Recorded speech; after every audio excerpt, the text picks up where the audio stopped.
The Great Game. بازی بزرگ. In the early 19th century, the Russian Empire and the British Empire engaged in an aggressive rivalry. در اوایل قرن 19 امپراتوری روسیه و امپراتوری بریتانیا مشغول رقابت خشمگینی بودند. Russia expanded across Central Asia, while British had a colonial hold on India and other parts of South Asia. مناطق روسیه رشد داشت در آسیای مرکزی، وقتی بریتانیا هم هندوستان را به حیث مستعمره خود و دیگر قسمت‌های آسیای جنوبی را داشت. Between the two empires lay the buffer states, Tibet, Persia and Afghanistan. بین دو امپراتوری قرار داشت یک ولایت و یا منطقه بفر یعنی میانی که تبت بود، پارس و افغانستان در آنجا قرار داشتند. Britain was ferociously protective of its most valuable colonies and was fearful that Russia was targeting them. بریتانیا به شدت از مستعمره های ارزشمند خود محافظت میکرد و ترس داشت از این که روسیه آنها را هدف قرار دهد. Russia in the meantime was steadily expanding across Central Asia. روسیه در عین وقت به طور پیوسته رشد میکرد در آسیای مرکزی.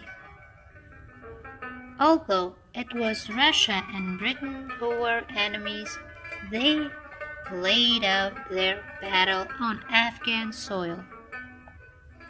اصلاً روسیه و بریتانیا دشمنای یکدیگر بودند، ولی آنها جنگ‌های خود را در سرزمین افغان‌ها پیش می‌بردند. Their posturing came to be known as the Great Game. خودنمایی های آنها به نام بازی بزرگ یاد می شد. When a Russian envoy visited Dost Muhammad at Kabul, British officials worried Russia was advancing. وقتی نماینده روسیه با دوست محمد در کابل دیدار نمود، دولت بریتانیا به این پریشان بود که روسیه در تمدن بود و یا پیشرفت. They sought the aid of a leader of the Punjab Empire in India and decided to invade Kabul.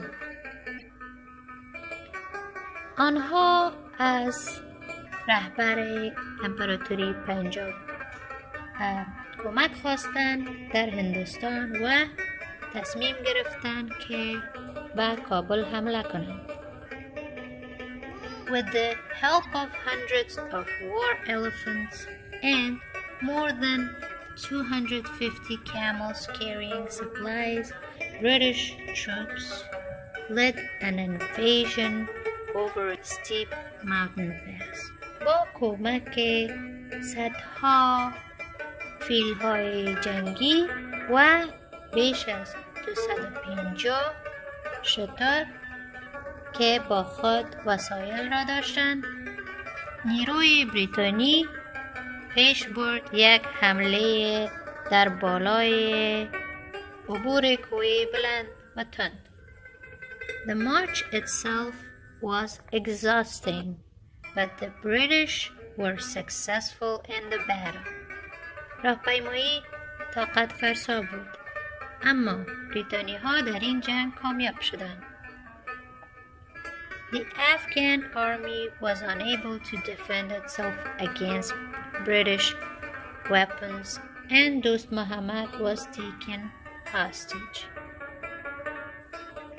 نیرو و یا ارتش افغان ها نتوانستند که از خود محافظت کنند در مقابله با سلاح‌های بریتانیایی و دوست محمد گروگان گرفته شد و یا اسیر شد. دوست محمد's son Akbar formed an army in the north and rallied rival Afghan groups to join. پسر دوست محمد که اکبر نام داشت تشکیل یک ارتش در شمال کرد و گروه افغانان گردبر همچنان پیوستند. They marched into Kabul and secured the release of Dost Muhammad. آنها راهپیمایی کردند به کابل و محافظت و رهایی دوست محمد را کردند. The Afghans forced the British army to abandon their weapons and stockpiles of gold and depart. افغانها ارتش بریتانی ها را مجبور ساختند تا آنها تسلیم کنند همه سلاح خود را و ذخیره طلای خود را و از آنجا بروند. It was bitter cold and snowing when the British soldiers made their retreat. هوا بی حد سرد بود و برف میبارید وقتی سربازهای بریتانی به عقب میرفتند. Many failed to reach India.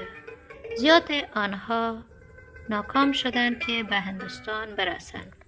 Some froze or starved and others were. بعضیشان را یخ زد و از گرسنگی مردند و دیگرشان بالایشان کمین شد. The British realized they should not underestimate the people of Afghanistan. بریتانی ها این را فهمیدند که آنها نباید مردم افغانستان را دست کم گیرند.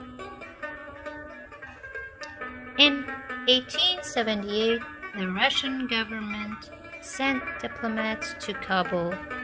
در سال 1878 دولت روسیه دیپلمات و یا نماینده خود را به کابل فرستاد.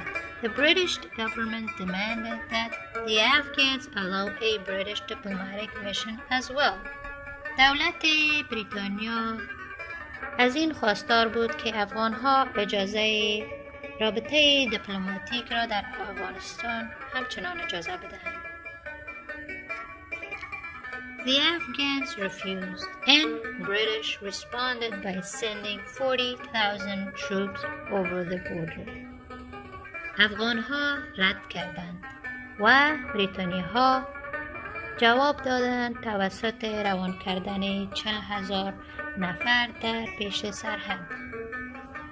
The British fared no better in this war in Afghanistan than they had in the first, and by 1881 they were forced to leave. بریتانی‌ها چیزی بهتری در این جنگ در افغانستان نگذراندند و از چیزی که در دفعه اول تا سالهای 81 آنها مجبور به برآمد شدند. The new Afghan ruler Abdulrahman Khan met with the British and they agreed he would rule Afghanistan, but the British would oversee Afghanistan's foreign relations. رهبر نو افغان عبدالرحمن خان با بریتانی ها دیدار کرد و با آنها به این فیصله رسیدند که او افغانستان را رهبری می کند ولی بریتانیا متوجه روابط خارجی افغانستان خواهد بود. By 1907, Russia and Britain had come to terms over their interests in Afghanistan. تا سالهای 1907 روسیه و بریتانیا در یک نتیجه رسیدند به خاطر علاقمندیشان در افغانستان. In 1917, all treaties were voided. ولی در سال 1917 همه پیمانها باطل شدند. The communist revolution had overthrown the Russian government. یک انقلاب کمونیستی از بین برد دولت روسیه را. Soon, Russia and the Eastern European and Central Asian states it controlled became known as the Soviet Union. روسیه و اروپای شرقی و آسیای مرکزی که زیر کنترل آنها بود به نام سوویت یونین شناخته شد.